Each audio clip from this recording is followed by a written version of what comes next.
જય મહારાજ. જીવન પાથેના ઘણા મજાના યાત્રાના માર્ગે આપણે વિચારીએ, શું આપણે આપણા જીવનને હકારાત્મક બનાવી શકીએ ખરા? જેને કે બી પોઝિટિવ. જો જીવનને સારી રીતે જીવવું હોય તો આપણે આપણા જીવનને પોઝિટિવિટી એટલે કે હકારાત્મક અભિગમ કેળવી શકીએ આપણા જીવનમાં. અને કદાચ જીવનને આદત ટેવ પાડી દઈએ હકારાત્મકતાની, અને એ આપણને કયા માર્ગે લઈ જાય?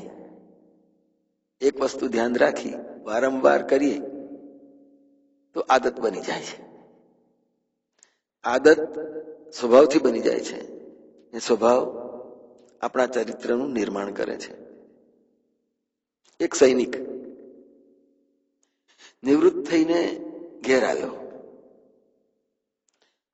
અને એના ઘેર બજારમાં ચીજ વસ્તુ લેવા માટે નીકળતો અવારનવાર.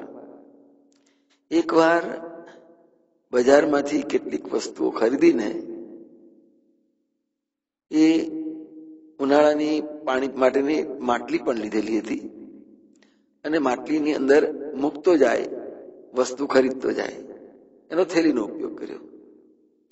ત્યારે કેટલાક મશ્કરા છોકરાઓએ અંદર અંદર શરત લગાવી કે આ માણસને અડ્યા વગર એને કશું જ નહીં કરવાનું, અને એનો ઘડો જમીન પર પાડી દેવો, અને એ વિજેતા કહેવાશે.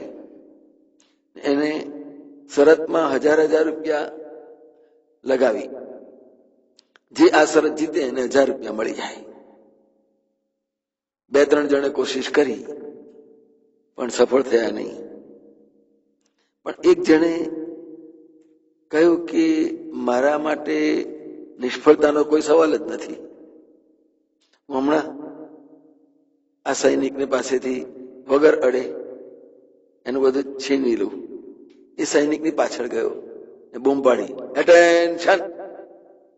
સૈનિકના હાથમાંથી ઘડો છૂટી ગયો અને અંદરથી જે કઈ વસ્તુ હતી બધી પડી ગઈ. પણ એટેન્શનનો શબ્દ સાંભળતા જ સાવધાનીની પોઝિશનમાં આવીને ઉભો થઈ ગયો. હકારાત્મકતાને એક આદત બનાવી દો, એ તમારો સ્વભાવ બની જશે.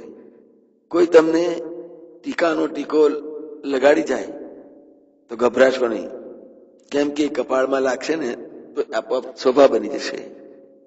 પણ કપાળની અંદર ઘૂસી જાય તો એ ભયંકર બની જશે. જય મહારાજ.